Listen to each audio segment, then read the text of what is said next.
4 ಜನಕ್ಕೂ ಬೆಟ್ಟಿನ ಮೇಲೆ ಕುತ್ಕೊಂಡೋಗಿ ನಮ್ಮ ಮನೆ ಒಳಗೆ ಮಲಗಿಸೋರು. ಮೊದಲೇ ಅನಂತ್ ಕುಮಾರ್ ಹೆಗ್ಡೆಗೆ ಅರೆಸ್ಟ್ ಮಾಡಬೇಕು ಸರ್. ಮೊದಲೇ ಅವರಿದೆ. ಸರಿ ಸರ್, ರೆಡಿ ಮಾಡೋದು. ಹಾಂ ಸರ್, ಕರೆಕ್ಟ್. ಒಂದು ಸ್ವಲ್ಪ ನೀವು ಮೊಬೈಲ್ ಆಫ್ ಮಾಡಬೇಕು, ನಾನು ಆಫ್ ಮಾಡಿದ್ದೆ. ಮತ್ತೆ ಮಾತಾಡೋದಕ್ಕೆ ಅದು ಇದು ನಾಟ್ ಡಿಸ್ಟರ್ಬ್ ಆಗಿದೆ. ಆಯಿತು. ಈ ದಿವಸ ನಮ್ಮ ದಾಬಾಸ್ಪೇಟ್ ಲಿಮಿಟ್ಸಲ್ಲಿ ಒಂದು ಇನ್ಸಿಡೆಂಟ್ ಆಗಿರುತ್ತೆ. ಆ ಇನ್ಸಿಡೆಂಟ್ ಏನು ಅಂತಂದರೆ 2 ವಾಹನಗಳು ಬರ್ತಾ ಇರ್ತವೆ. ಇಟ್ಸ್ ರೋಡ್ ರೇಜ್ ಅಂತ ಹೇಳ್ತೀವಿ. ರೋಡ್ ರೇಜ್ ಇನ್ಸಿಡೆಂಟ್. ಆ ಇನ್ಸಿಡೆಂಟಲ್ಲಿ ಒಂದು ವಾಹನ XUV ಇದೆ, ಒಂದು ಇನೋವಾ ಕಾರ್ ಇದೆ.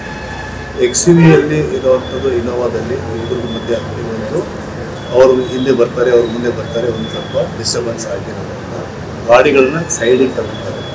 ಸೈಡಿಗೆ ತಗೊಂಡಾಗ ಈ ಇನೋವಾ ಇದು XUVಯಲ್ಲಿರುವಂಥ ಯಾರು ಡ್ರೈವರು ಮತ್ತು ಅವರು ಇನೋವಾ ಗಾಡಿಯಲ್ಲಿರುವಂಥ 2 ವ್ಯಕ್ತಿಗಳಿರ್ತಾರೆ. ಅವ್ರ ಹತ್ರ ಹೋಗ್ಬಿಟ್ಟು ಜಗಳ ಆಗುತ್ತೆ. ಆಮೇಲೆ ಅವ್ರಿಗೆ ಹೊಡೆದಿರ್ತಾರೆ. ಆ ಪ್ರಕಾರ ಅವ್ರಿಗೆ ಹೊಡೆದಿದ್ದು ಆಮೇಲೆ ಸ್ವಲ್ಪ ಅಲ್ಲಿ ಒಳಗಡೆ ಇರೋರಿಗೂ ಸ್ವಲ್ಪ ತಳ್ಳಾಟ ಆಗಿರುತ್ತೆ. ಅಲ್ಲಿ ಒಳಗಡೆ ಇದ್ದವ್ರಿಗೂ ಒಂದು ಹೊಡೆದಿದ್ದಾರೆ ಅಂತ ಒಂದು ಕೇಸು. ಆ ಪ್ರಕಾರ ನಾವು ಇಲ್ಲಿ ಒಂದು ಕೇಸ್ ರಿಜಿಸ್ಟರ್ ಮಾಡಿದ್ದೀವಿ. Dabaspet police station case section 1172, 126, sub class 274, 351, sub class 3, 352, sub class 3 and 5 ಇಷ್ಟು BNS ಅಡಿಯಲ್ಲಿ ನಾವು ಕೇಸನ್ನು ರಿಜಿಸ್ಟರ್ ಮಾಡಿದ್ದೀವಿ. ಈ ಕೇಸಲ್ಲಿ ಆರೋಪಿಗಳು 3 ಜನ ಆರೋಪಿಗಳ ಹೆಸರನ್ನು ಕೊಟ್ಟಿದ್ದಾರೆ. ಆ ಪ್ರಕಾರ ನಮ್ಮ ತನಿಖೆ ಅನಂತ್ ಕುಮಾರ್ ಹೆಗಡೆ ಮತ್ತು ಇನ್ನೊಬ್ಬರು ಡ್ರೈವರು, ಇನ್ನೊಬ್ಬರು ಗನ್ಮ್ಯಾನ್ ಅಂತ ಹೇಳಿದ್ದಾರೆ. ಮತ್ತು ಅದ್ರ ಜೊತೆಗೆ ಇನ್ನೊಂದು 4 ಜನ ಇದ್ದರು ಅಂತ ಅದನ್ನು ಕೂಡ ಅವರು ಮೆನ್ಷನ್ ಮಾಡಿದ್ದಾರೆ.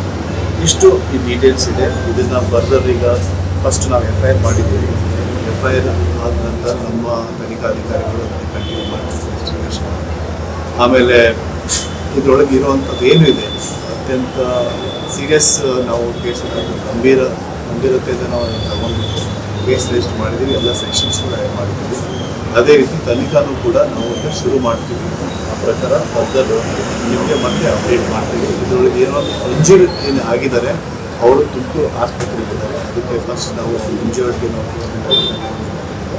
ಅದನ್ನು ನೋಡಿಬಿಟ್ಟು ಫರ್ದರ್ ತನಿಖೆ ಮಾಡಿ ಮತ್ತೆ ನಿಮಗೆ ನಾನು ನಾಳೆ ಅಪ್ಡೇಟ್ ಕೊಡ್ತೀನಿ.